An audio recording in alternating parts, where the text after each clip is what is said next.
श्री हरी विठ्ठल, श्री हरी विठ्ठल. नमस्कार मित्रांनो, स्वागत आहे आपला माझ्या चॅनलमध्ये. आजच्या या व्हिडिओमध्ये आपण देवशयनी एकादशी म्हणजे आषाढी एकादशी व्रत कथा श्रवण करणार आहोत.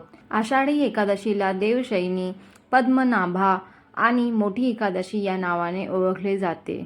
या एकादशीला विठ्ठलासह श्री विष्णूची पूजा मनोभावे केली जाते. यंदा ही एकादशी 17 जुलैला साजरी केली जाणार आहे. आता श्रवण करणार आहोत देवशयनी एकादशी म्हणजे आषाढी एकादशी कथा. एकदा धर्मराज युधिष्ठिर म्हणाले की, केशव, आषाढ शुक्ल पक्षातील एकादशीचे नाव काय आहे? हे व्रत करण्याची पद्धत काय आहे? त्यातून मनुष्य जीवनाला कसा फायदा होतो? तेव्हा श्रीकृष्णाने उत्तर दिले, हे युधिष्ठिर, ब्रह्मदेवांनी जी कथा नारद मुनींना सांगितली ती मी तुला सांगतो. भगवान श्रीकृष्ण म्हणाले, एकदा देवऋषी नारदजींनी ब्रह्माजीकडे या एकादशीचे महत्त्व जाणून घेण्याची इच्छा व्यक्त केली होती. तेव्हा ब्रह्माजींनी त्यांना सांगितले, सत्ययुगात माथंता नावाचा चक्रवर्ती सम्राट राज्य करत होता. तो एक चांगला राजा असून त्याचे राज्य अधिक आनंदी होते. पण भविष्यात काय होणारे असते हे कुणालाही ठाऊक नसते.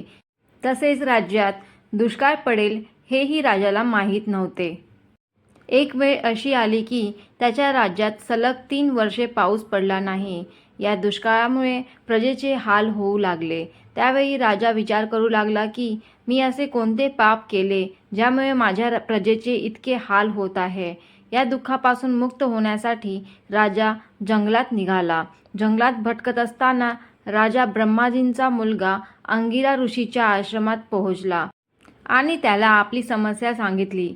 राजाची समस्या ऐकून महर्षी अंगिरा म्हणाले, हे राजा, ब्राह्मणाशिवाय कुणालाही तप करण्याचा अधिकार नाही. तरी देखील तुमच्या राज्यात शूद्र तप करत आहे. त्यामुळे तुमच्या राज्यात पाऊस पडत नाही. जोपर्यंत शूद्र काल प्राप्त करत नाही तोपर्यंत तुमच्या संकटांना अंत नाही. यावर राजा म्हणाले की, निष्पाप तप करणाऱ्या शूद्राला मी कसे मारणार? या समस्येपासून मुक्त होण्यासाठी कृपया दुसरा मार्ग सुचवा. तेव्हा ऋषीमुनी म्हणाले, राजा, इतर उपाय जाणून घेण्यासाठी या गोष्टी लक्षपूर्वक ऐका. महर्षी अंगिरा म्हणाले, आषाढ महिन्यातील शुक्ल पक्षातील एकादशीचे व्रत करा. या व्रताच्या प्रभावामुळे पाऊस नक्कीच पडेल. महर्षी ऋषींच्या सल्ल्यानुसार राजाने पद्मनाभा एकादशीचे व्रत पाळले. व्रताच्या प्रभावामुळे राज्यात पाऊस पडला आणि संपूर्ण राज्य हिरवाईसोबत धनधान्याने भरले. त्यामुळे या महिन्यातील एकादशीचे व्रत प्रत्येक मनुष्याने करावे. तसेच ही कथा वाचल्याने सर्व पाप नष्ट होतात.